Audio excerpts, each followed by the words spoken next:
Bueno, esta es la segunda parte que muchos de los oyentes han solicitado. Y el tema que estamos compartiendo una vez más hoy es el tema que se llama probabilidades y posibilidades. Y este tema ha despertado la inquietud mental de muchas personas, ya que el tema pasado hablamos de las manifestaciones de los ovnis que se han aumentado mucho. Se habló de la posibilidad de que existiera muchas culturas, posiblemente imperios en el tiempo pasado y que no se mencionan en la Biblia. Y en este tiempo es necesario hacer una aclaración. Y esta aclaración que vamos a hacer ahorita es respecto a la función que tiene la palabra de Dios. Y les pido que comprendan dos términos. Lo voy a explicar un poquito más adelante. Una cosa es la Biblia y otra cosa es las Santas Escrituras. Las Santas Escrituras son universales. La Santa Biblia es un libro que se ha reducido por voluntad, por iniciativa en estos últimos años de las sociedades bíblicas. Bueno, entonces no es lo mismo, en su mente grábese esto, no es lo mismo las Sagradas Escrituras que la Santa Biblia. Y más adelante les voy a explicar por qué. Entonces yo en esta hora me propongo hacer una explicación con relación a lo que las Sagradas Escrituras tienen o no tienen con la historia universal. Porque hay muchos que han enseñado, muchos han dicho o han predicado estas palabras. Vea bien, si no está escrito en la Biblia, entonces no existe. Y así han enseñado a sus oyentes y los oyentes así aprendieron. De manera que si no está escrito en la Biblia que hubo una civilización llamada los acadios, los tártaros, pues no sabemos. Incluso en el libro de Job menciona a los tártaros. Ahora con las nuevas revisiones bíblicas ya no aparece allí los tártaros, pero si eran tártaros, era el gentilicio de Tartaria. Bueno, la finalidad no es hablar de nada de eso, sino delinear y exaltar las Sagradas Escrituras. Pero deberíamos sentir pena al decir estas cosas, o sea, que si no está en la Biblia no existe.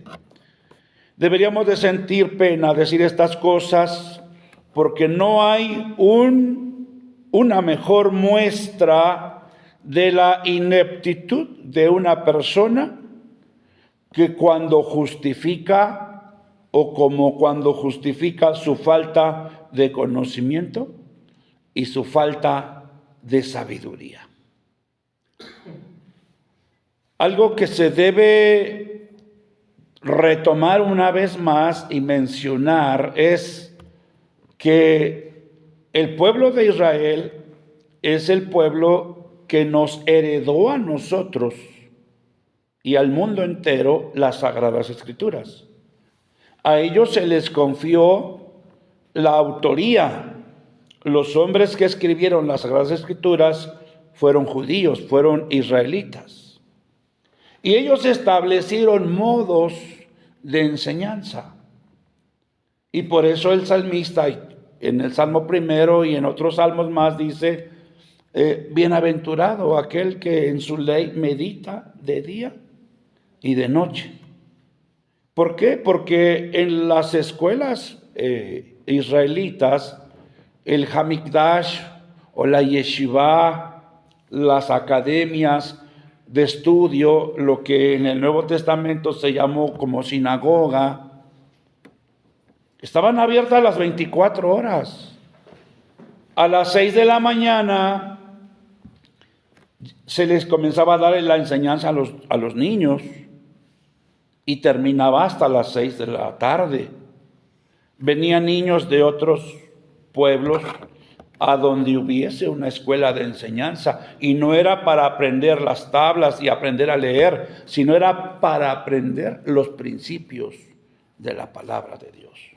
Y ya los adultos que tenían que trabajar en el día, ellos comenzaban a congregarse para estudiar a las 6 de la tarde, y los maestros de sabiduría profunda comenzaban a estudiar a medianoche. De tal manera que todo el día era no un culto, que quede claro, era estudio. Bueno, entonces por esa razón nosotros deberíamos sentir pena al decir estas palabras que se han dicho por muchas personas. No, me va a disculpar, pero si usted no predica lo que diga la Biblia, entonces no lo podemos aceptar. Entonces es que no ha entendido lo que son las Sagradas Escrituras y lo que es la Biblia, y eso en un momento más lo explicaré. Así es que esta vez vamos a iniciar, para que se tome sustento lo que estoy diciendo, vamos a iniciar leyendo la palabra en el libro de Salmos, capítulo 19, en el verso 7. Y dice así: la ley de Jehová es perfecta, que convierte el alma. El testimonio de Jehová es fiel, que hace sabio al sencillo. Aquí observamos nosotros la palabra ley. Cuando hablamos de ley, normalmente entendemos que una ley es impositiva y te obligan o estás obligado a guardar esa ley. Sin embargo, esta ley no es impositiva, esta ley es divina, es natural y tiene 100% de lógica divina. Porque incluso deben saber que la lógica era una materia que se le daba a las escuelas de profetas que estableció el profeta Samuel. De esas escuelas que estableció el profeta Samuel es de donde salió el profeta Elías, de donde salió el profeta Isaías, Jeremías, Ezequiel, Daniel, y todos ellos eran alumnos de esas escuelas. A los alumnos que estudiaban en esas escuelas se les llamaba los hijos de los profetas. Bueno, la ley natural de Dios, la ley divina, la ley universal de Jehová es perfecta.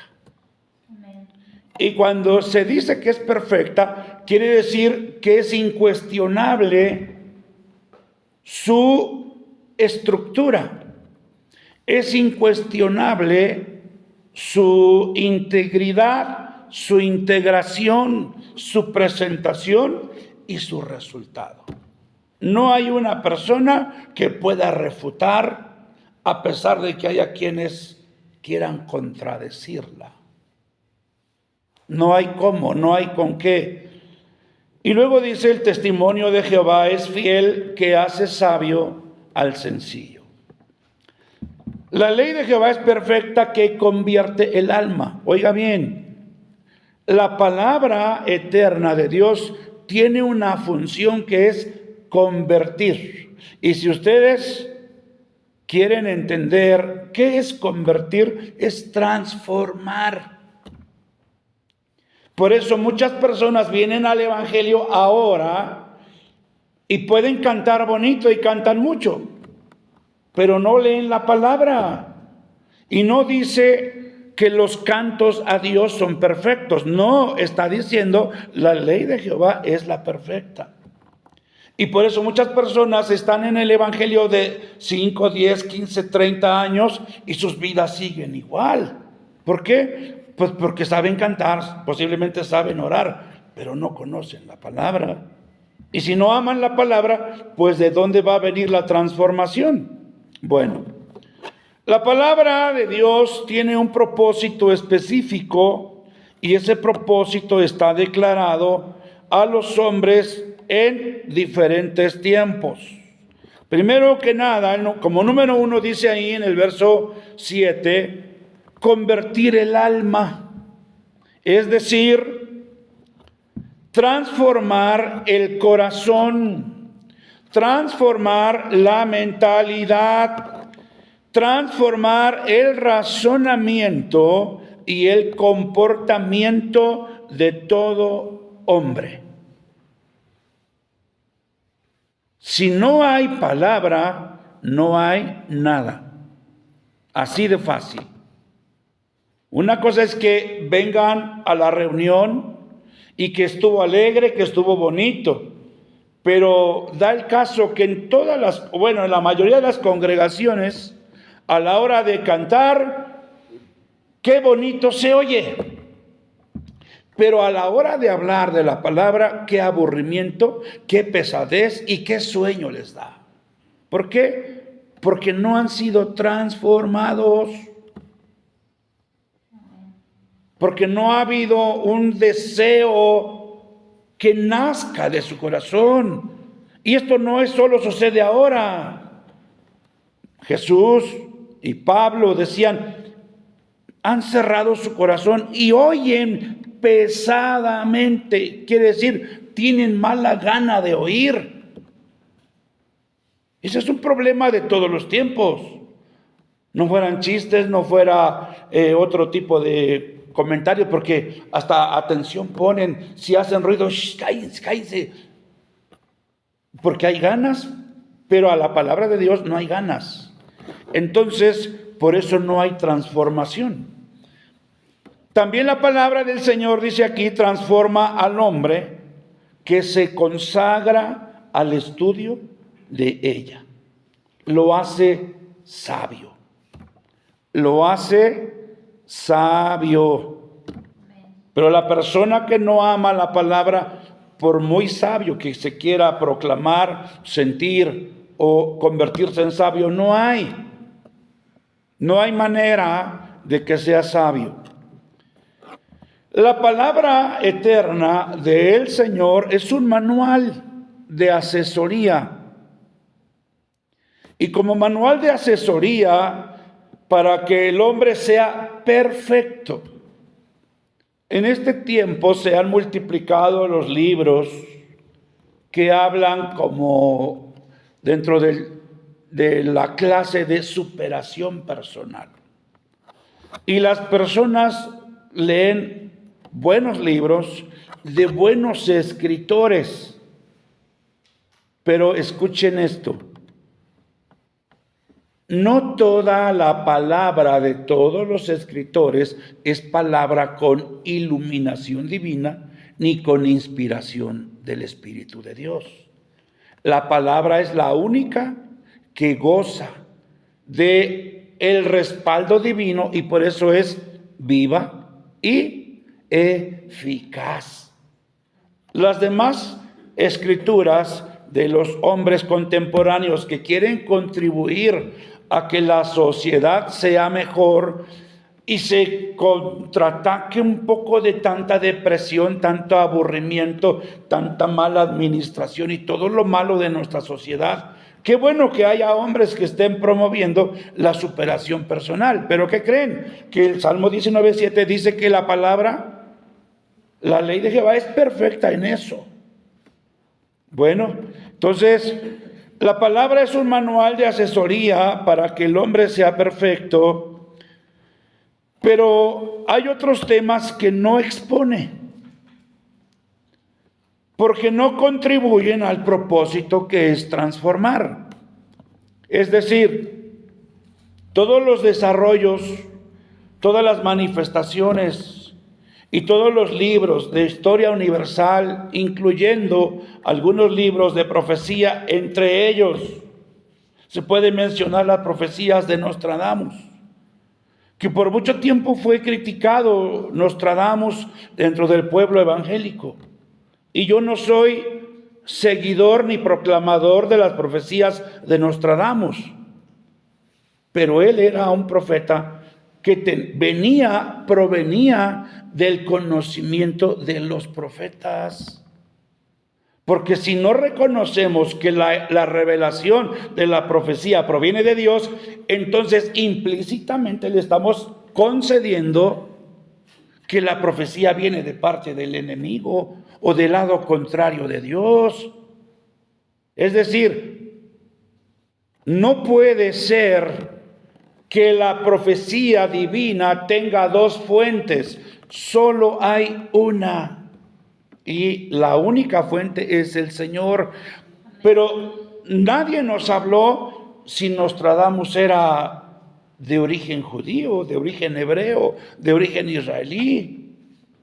Sencillamente porque vivió en otro país de Europa. No, pues él no, él es un adivino, es un brujo o lo que quieran decir de él. Pues no, tenemos nosotros la libertad de estudiar y de analizar quién era él, ¿ok? Así como él, hay otros que se han desarrollado en el espíritu profético. Pero el hecho de que la palabra no aborde ciertos temas antes de Adán o después de Adán en relación con los eventos que sucedieron. Por ejemplo, se sabe de la descendencia de Caín, poco sabemos. ¿Por qué? Porque las escrituras solamente vienen siguiendo el hilo que conduce hasta llegar a David y luego de David hasta llegar al Mesías. A la Biblia, a la palabra de Dios, no pone atención porque no es un libro de historia universal que abarque todas las culturas, todos los reinos, todo lo demás. Y como mencionaba el domingo pasado, la intención de haber quemado la biblioteca de Alejandría, eso es una intención que detrás de ello sucedió borrar miles, cientos o milenios de historia, vaya. La historia quedó hecha cenizas. Y por eso nosotros no sabemos nada más. Y aunque tuviésemos la posibilidad de investigar, de todos modos la gente en esta generación está tan absorbida con sus ocupaciones que no tiene tiempo.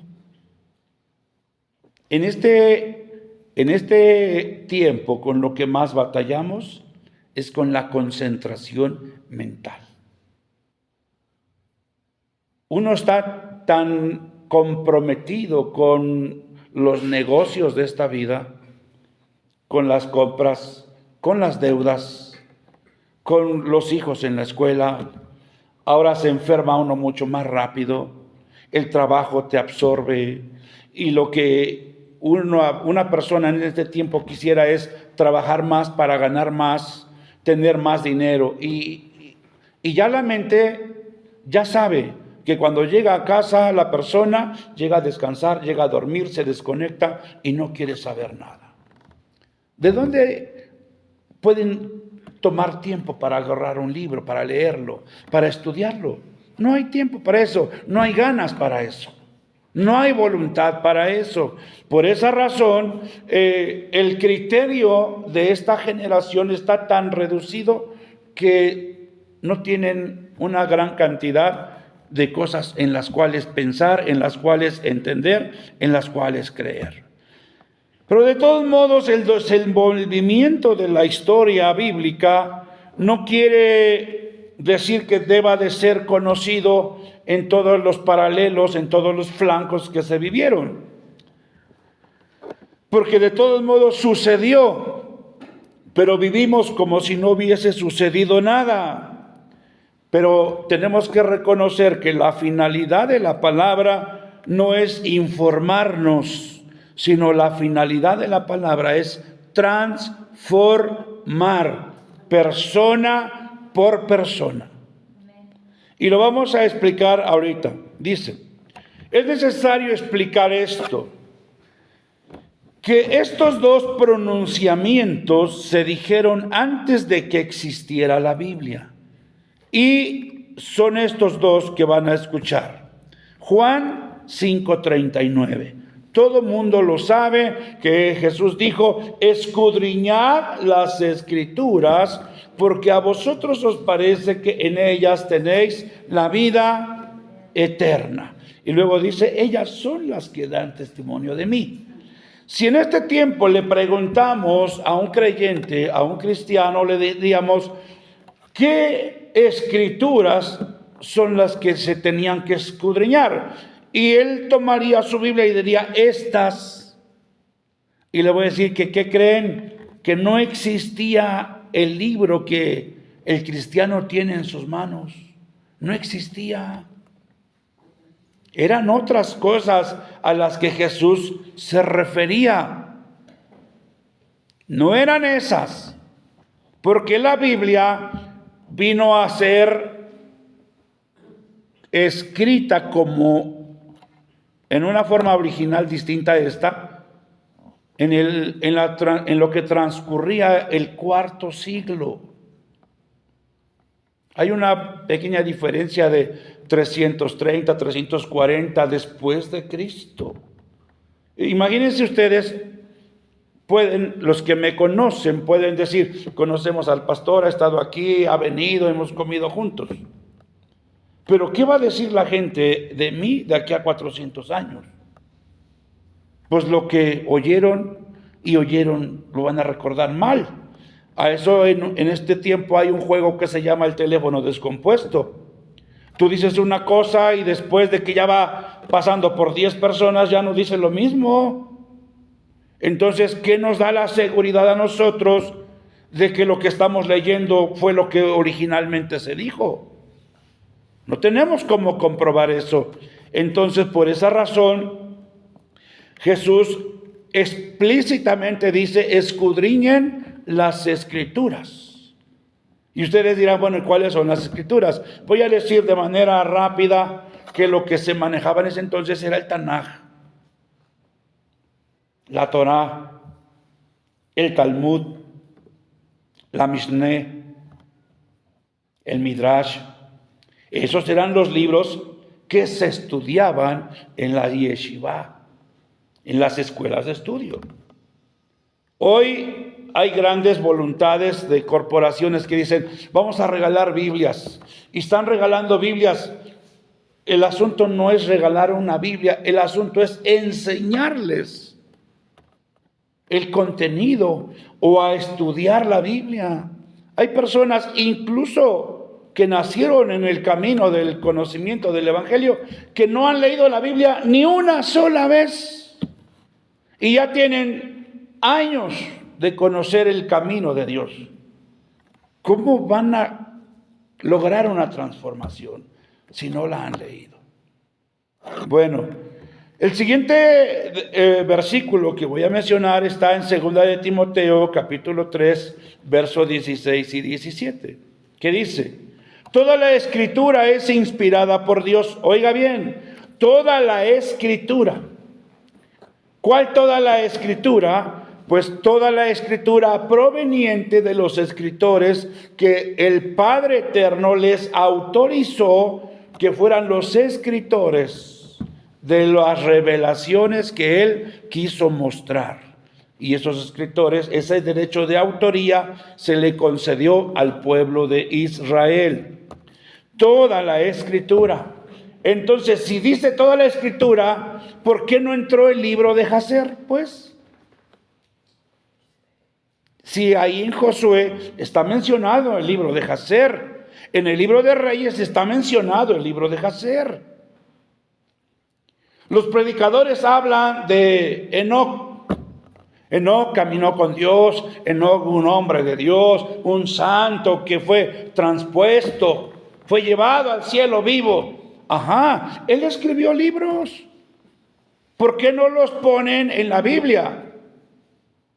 Déjeme decirle que Judas, el último libro que está antes de Apocalipsis, ahí dice, de estos también profetizó Enoc, séptimo de Adán.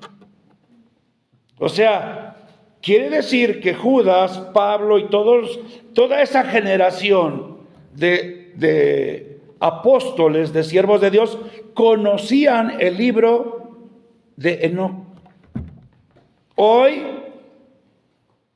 pareciera que es un delito leer el libro de Enoc. Enoc está en el cielo. De manera simple lo digo, Enoc está en el cielo. Sus libros es un pecado verlos. No está permitido. ¿No está permitido por quién? ¿Quién tiene que dar permiso o quién? No es que el pastor dijo que no, el apóstol dijo que no, el anciano dijo que no. Pues, con todo respeto al anciano, pero yo soy libre de estudiar lo que yo quiera. ¿Por qué? Porque toda la Escritura es inspirada por Dios. Y hay algo más. Nosotros reconocemos que Abraham, nos enseñaron que Abraham es el padre de la fe.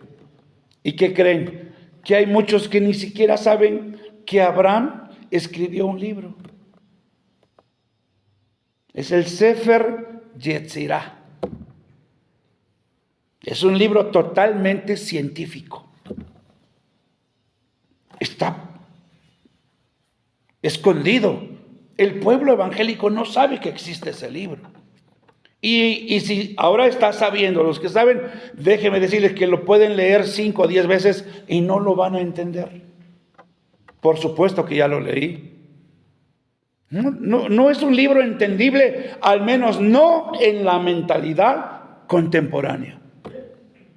Pero existe el libro de Yetzirah, los libros de Enoc, está el libro de Jacer, y pudiésemos agrandar un poco más la lista, pero no es la finalidad.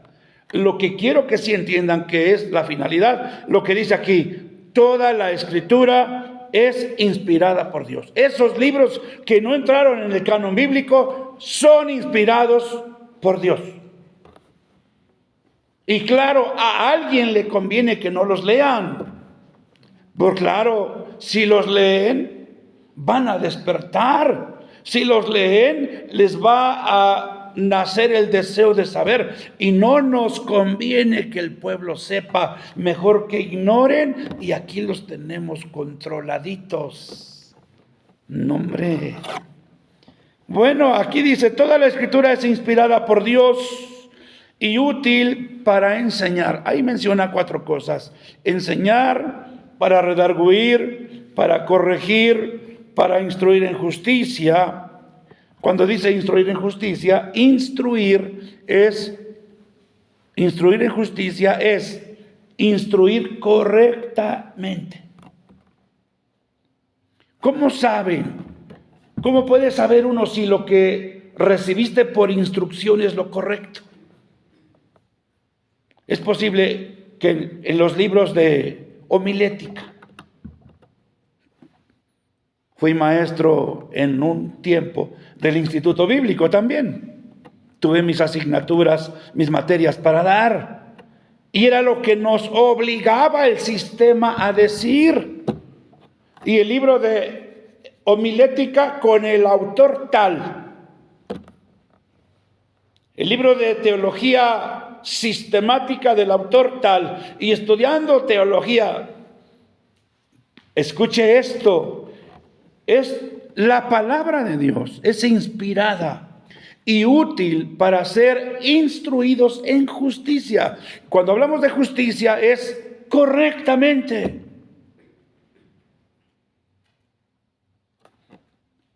a fin de que el hombre de Dios sea perfecto.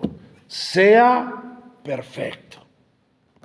Y con todo respeto, hay un gran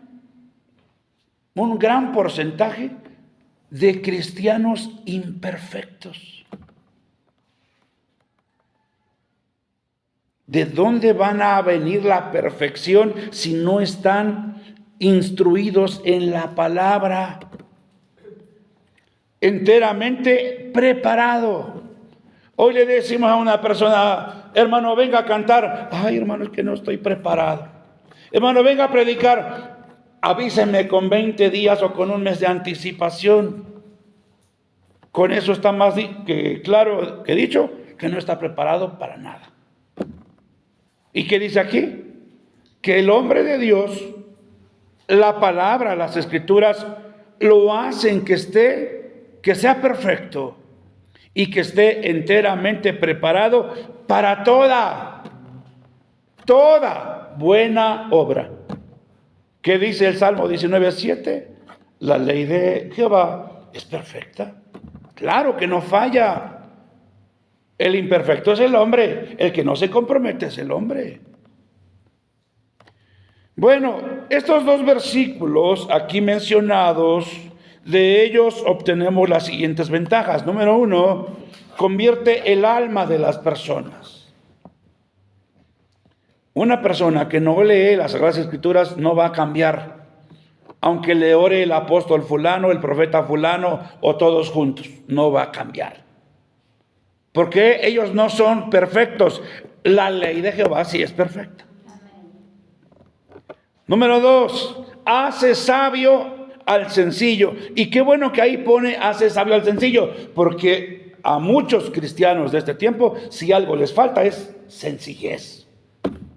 Apenas si se saben cualquier versículo de la Biblia o cualquier clasecita que tomaron, ya se sienten hasta apóstoles. No son sencillos.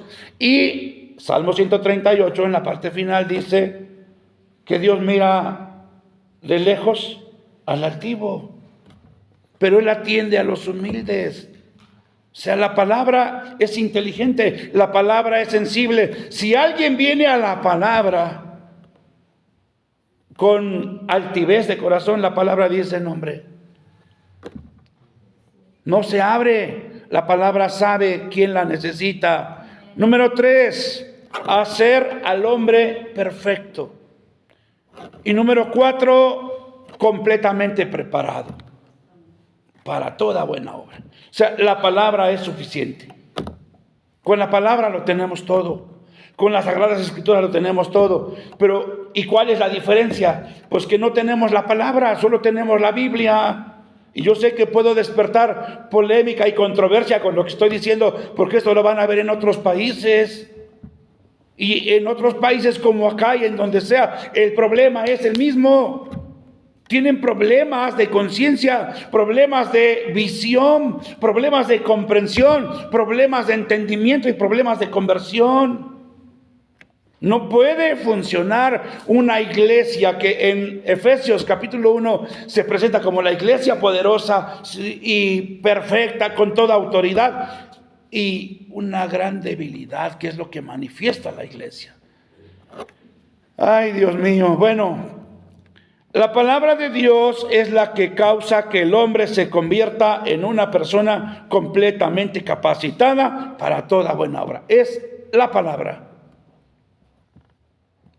Así que todo el que quiera ser perfecto, todo el que quiera evolucionar, cambiar su vida, transformar su conciencia, y les aclaro una vez más, en este tiempo los niños de 3 años ya tienen una capacidad de comprensión que nosotros no la tuvimos cuando teníamos esa misma edad. La conciencia ya evolucionó. ¿Por qué razón? Vean ustedes el carro que traen, el celular que tienen. Vean la tecnología cómo nos rodea por todos lados. Pero en el púlpito se sigue dando el mismo tema, que es lechita. Hebreos dijo, ya dejemos atrás los rudimentos de la doctrina de Cristo. Hermano, ¿por qué no viniste al templo? Déjalo. Y no digo déjalo por menosprecio, es que no ha entendido. Y hay templos que están llenos de gente que canta bonito, que grita y hasta que danza, pero no entienden la palabra. Y mientras no la entiendan la palabra, es como si no tuviera nada. Entonces nosotros necesitamos entender que la palabra de Dios es la que causa que el hombre sea perfecto, ¿sí? Y que se convierta su vida, su alma, que sea diferente, que sea una persona totalmente capacitada para toda buena obra. Así que todo el que quiera ser perfecto y cambiar, evolucionar, transformarse, debe ser un apasionado estudiante de la palabra de Dios y debe concretarse a vivir conforme a las reglas establecidas en ella. Pero no se debe restar importancia al desenvolvimiento de la historia, claro que no, argumentando que si en la Biblia no está escrito, entonces no existió. Perdón, ese es un monumento a la ignorancia. Que si en la palabra de Dios no dice nada de eso, entonces no sucedió. Eso es un gran error. Hay que prestar atención en esto y entender correctamente la declaración de Isaías, capítulo 55, versículo 11. Y dice así: así será mi palabra que sale de mi boca. No volverá a mí vacía. No volverá a mí vacía. Es decir, la palabra de Dios jamás retornará vacía. Siempre va a llevar fruto, sino que hará lo que yo quiero.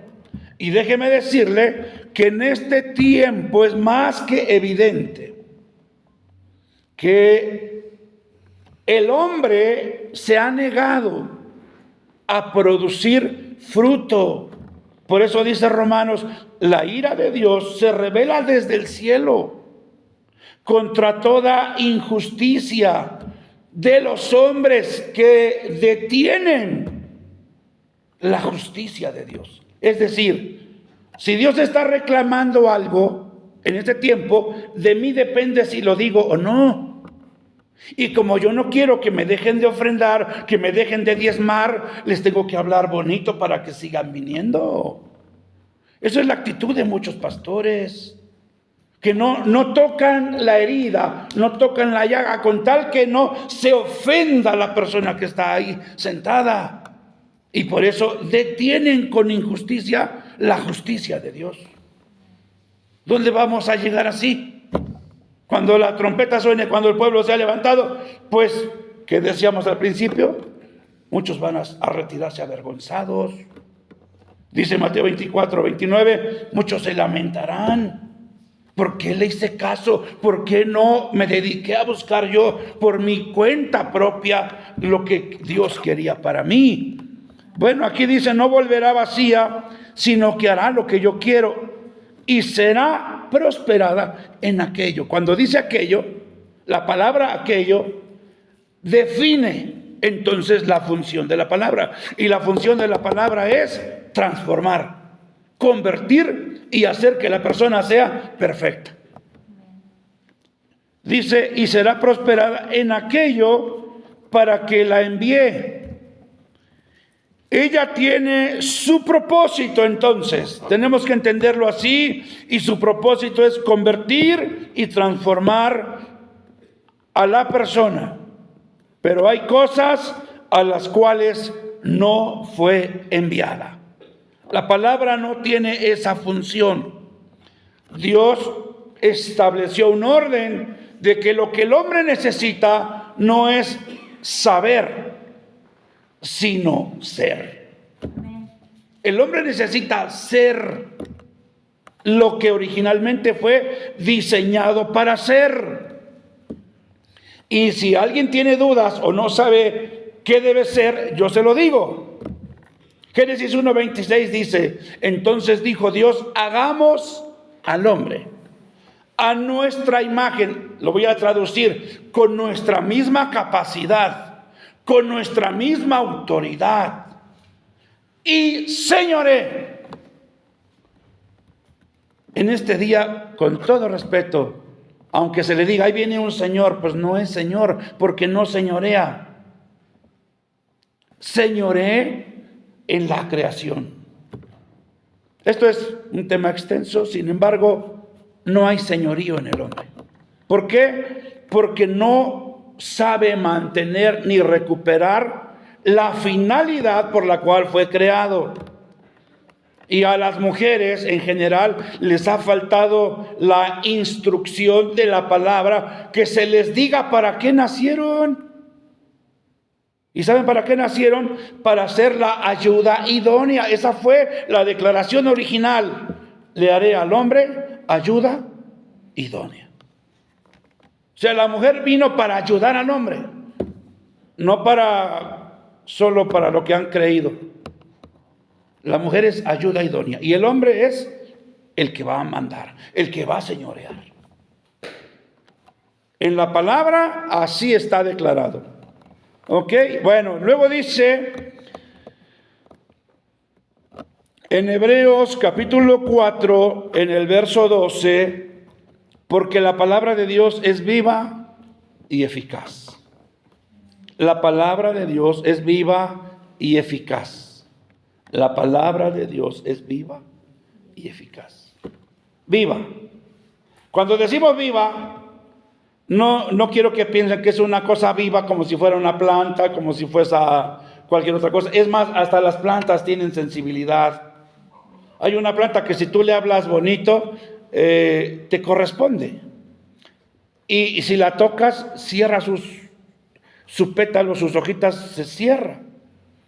Y a las plantas les tienes que hablar. Apenas estaba leyendo un párrafo de la información de la relación de las plantas, que entienden tu ambiente y también adornan con alegría tu casa. Bueno, las plantas son vivas. Y aquí dice, la palabra de Dios es viva. O sea, la vida de una planta y la vida de la palabra de Dios se comparan en que hay vida, pero no en el desempeño.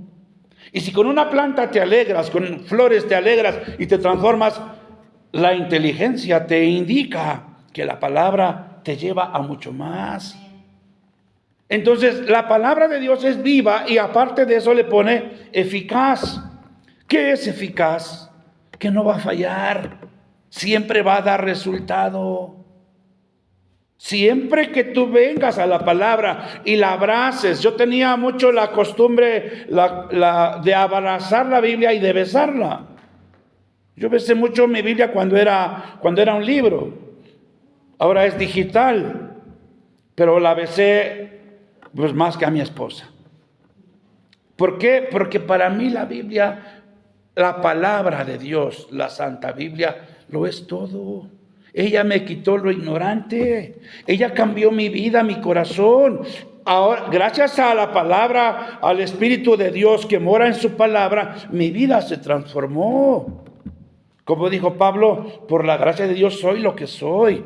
Y si para muchos, decía Pablo, para muchos no soy apóstol, para ustedes lo soy.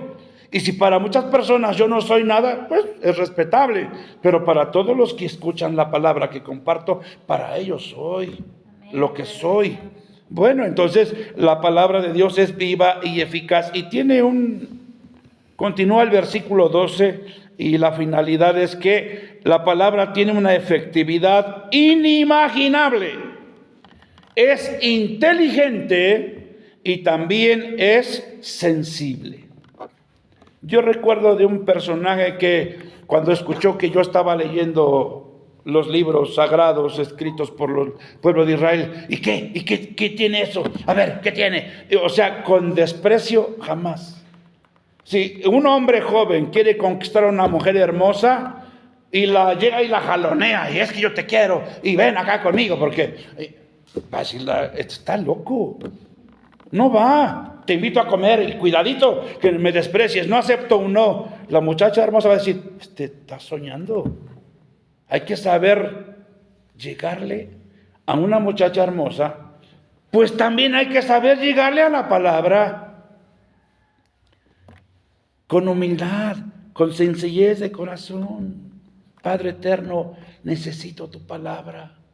Yo soy bien ignorante, soy bien inepto, pero si tú me ayudas, pues yo voy a cambiar gracias a tu palabra. Y la palabra va diciendo, así debe ser. Y se abre a tu corazón, si es posible. Yo leí un dato de un hombre que leyó 200 veces la Biblia. ¿Y qué creen? Que las 200 veces la leyó hincado, de rodillas. Y yo con las veces que la voy leyendo, pues no se compara con él. Pero yo sí le tengo un amor a la palabra, que por ella vivo. Ella es la que me mantiene vivo. ¿Cómo voy a ser deshonesto y descortés con ella? O soberbio, arrogante. No puedo. Bueno, entonces la palabra del Señor es, para mí lo es todo. Y por eso hablo así de ella. La palabra es un manual de guía y asesoría para que el hombre sea perfecto, pero hay otros temas que en la palabra nos exponen, porque no ayudan al propósito de transformar. Pero el hecho de que la palabra no aborde ciertos temas antes de Adán o los eventos que simultáneamente sucedieron, no quiere decir que no hayan existido. Sí existieron. Claro que sí. Entonces, no olvidemos que la finalidad de la palabra es nuestra transformación y una transformación constante de todos los días hasta alcanzar la perfección, porque la vida, y esta es la parte con la que estoy terminando, la vida se trata de ti. Sí, existen apóstoles, profetas, evangelistas, pastores y maestros, pues ellos son también personas y también necesitan buscar a Dios por su cuenta, tener su esfuerzo, su crecimiento, su transformación. Pero tú, pues también. Entonces, tú no sabes si en algún momento Dios pueda enviarte, encomendarte a ser pastor, misionero en algún lado, porque dice lo que leímos en 2 de Timoteo 3, 16, 17, que el hombre de Dios debe ser perfecto, enteramente preparado para toda buena obra, llegar a cualquier lugar, a cualquier país. ¿Va a predicar? Sí. ¿Va a orar por un enfermo? Sí. Alguien me pregunta a veces por las redes sociales, ¿usted es pastor? Le digo, no, pero parece pastor. Bueno, es que sí soy, pero es que no solo soy pastor. Ya le comienzo a hacer la lista, yo soy esto, y son muchas cosas. En todo, yo puedo decir con toda humildad y con toda certeza que soy una muestra de que a lo que me pongan a hacer en la obra, lo puedo hacer. Todo. Entonces, no debería hacerlo yo. Pero no, al final de cuentas no me estoy alabando a mí, estoy honrando la palabra y siendo el testimonio diciendo yo soy testigo de que la palabra a mí me ha hecho capaz de hacer todo para la gloria de Dios. Amén. Si me dicen bautice, bautizo. Si me dicen case, caso. Si me dicen cante, canto. Si me dicen que barra, barro. Si me dicen que vamos a la cárcel a predicar, vamos a predicar. Vamos al hospital, vamos a predicar. ¿Qué es lo que quieren que haga? Eso lo puedo hacer. Entonces la palabra realmente sí es. Ahora bien, ya para que hablemos de los ovnis, de los extraterrestres, de los esenios, de los acadios, de las culturas, yo les voy a decir una cosa. Lo que yo sé, lo puedes saber tú. Porque eso ya, esa información viene hasta en internet. O sea, te lo digo con todo respeto, pues no seas flojo.